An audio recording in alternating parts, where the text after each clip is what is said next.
जय हिंद। इस वीडियो में हम समझेंगे कि कैसे जापान मैग्नेटिज्म पर रिसर्च करके अपने देश में अर्थक्वेक प्रूफ बिल्डिंग बनाने की ओर अग्रसर है। अर्थक्वेक यानी कि भूकंप किसी भी देश के नेशनल डेवलपमेंट में एक बड़ी बाधा का कारण हो सकती है। अगर हम जापान को पूरे वर्ल्ड से कंपेयर करें तो हर साल आने वाले सर्वाधिक शक्तिशाली भूकंपों में से करीब लगभग 20% जापान में आते हैं। बावजूद इसके इन भूकंपों को झेलने की क्षमता जापान के पास है। ऐसी क्षमता दुनिया के किसी भी देश के पास नहीं है और वे इस क्षेत्र में और भी आगे बढ़ रहे हैं। यहाँ लोग भूकंप के बाद घबराते हैं लेकिन हड़बड़ी नहीं मचाते। हमें भी ऐसा ही करना चाहिए। साथ में हम ये भी देखेंगे कि हमारे देश में कौन कौन से रीजन्स हैं जो अर्थक्वेक जोन 5 के कैटेगरी में आते हैं। अगर आप चैनल पर नए हैं तो सब्सक्राइब, लाइक, शेयर ज़रूर करें।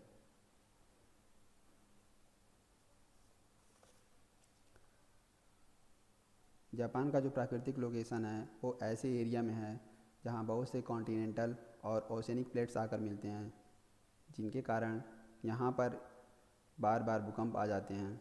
जापान में बहुत सारे ऐसे वोल्केनोज हैं जो एक्टिव होते हैं, जिससे कि वहाँ से गर्म हवाएं निकलती रहती हैं। अगर यहाँ सागर के पास अर्थक्वेक आता है तो यह कभी कभी सुनामी का भी रूप ले लेता है। यहाँ पर हर साल लगभग 5000 माइनर अर्थक्वेक्स आते हैं, जिसमें से आधे से अधिक का भूकंप तीव्रता 3.0 से 3.9 के बीच में होता है और लगभग 160 के करीब ऐसे अर्थक्वेक आते हैं जिनका मैग्नीट्यूड रिक्टर स्केल पर 5 होता है। मतलब 160 बार से अधिक जापान की बिल्डिंग एक साल में अर्थक्वेक के कारण हिलती हैं। अगर हम पिछले 10 साल में देखें तो जापान में 27 मेजर अर्थक्वेक्स आ चुके हैं, जिनका एवरेज मैग्नीट्यूड लगभग 5 के करीब था। एक रिपोर्ट के अनुसार मार्च 11, 2011 में एक मेजर अर्थक्वेक्स आया जिसमें 1,20,000 बिल्डिंग्स पूर्ण रूप से डिस्ट्रॉय हो गईं।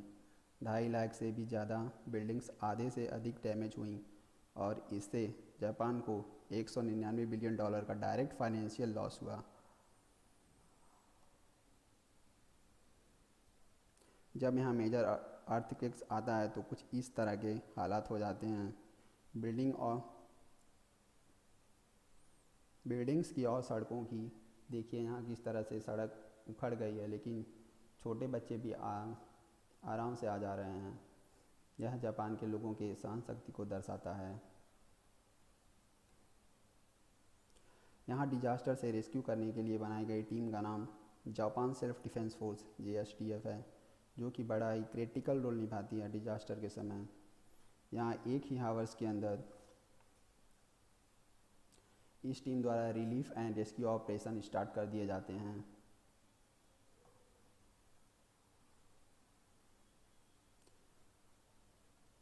अब बात करते हैं यहाँ की रिसर्च और मैग्नेटिक हाउस पर कि कैसे जापान ने यह सब स्टार्ट किया।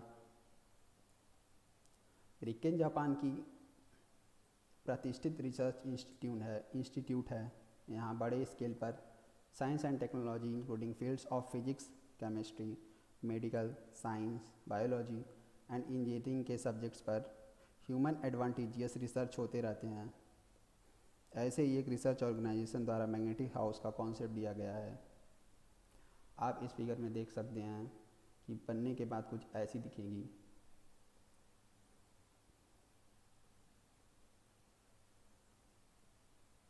आइए समझते हैं कि किस तरह से ऐसा घर बनना पॉसिबल है।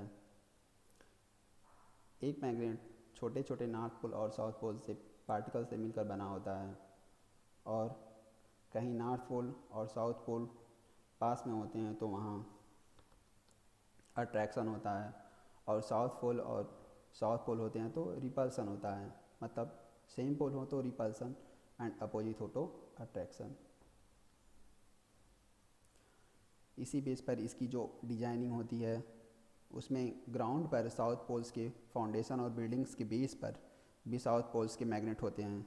ऐसे में फोर्स ऑफ रिपल्सन मेंटेन रहे, इस बात पर विशेष ध्यान दिया जाता है और जो बिल्डिंग हो वो मैग्नेटिक फोर्स ऑफ रिपल्सन की वजह से स्टेबल हों।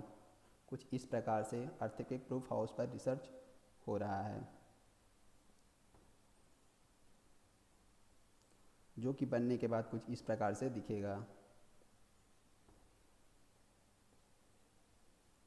हमारे देश में भी ऐसे कई पोल्स हैं, प्लेसेस हैं जो अर्थक्वेक जोन 5 के कैटेगरी में आते हैं। जोन 5 में जो अर्थक्वेक आने का रिस्क होता है वो वेरी हाई होता है। जोन 4 में थोड़ा कम और जोन 3 में मध्यम लेवल का रिस्क होता है। जोन 2 जो होता है वहाँ बहुत ही कम भूकंप आने की संभावना होती है।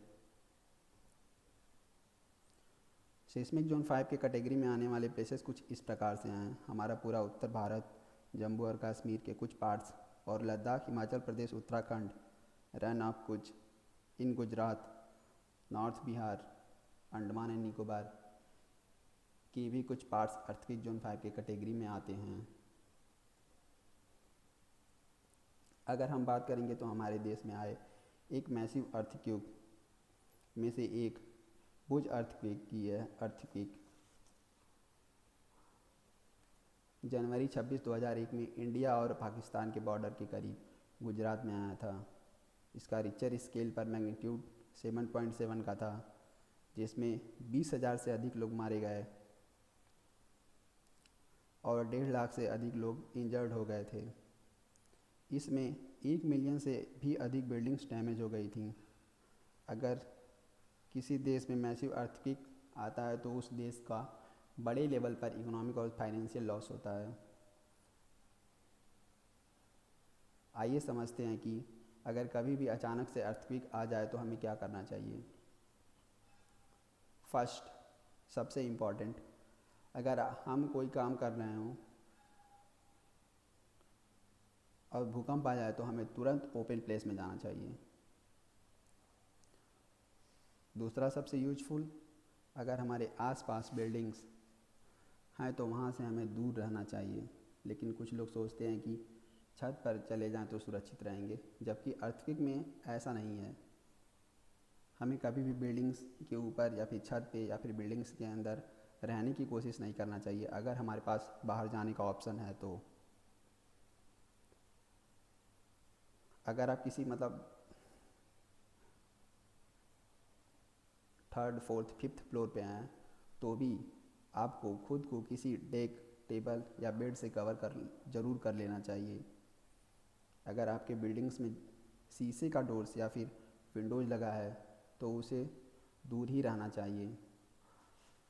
अगर कभी भी अर्थक्वेक आता है तो ऐसे सेल्फ प्रोटेक्टिव स्टेप्स हमें ज़रूर से लेने चाहिए जिससे कि हम सुरक्षित रह सकें। हम ऐसी आशा करते हैं कि आपको हमारी यह वीडियो समझ में आई होगी। मिलते हैं नेक्स्ट वीडियो में।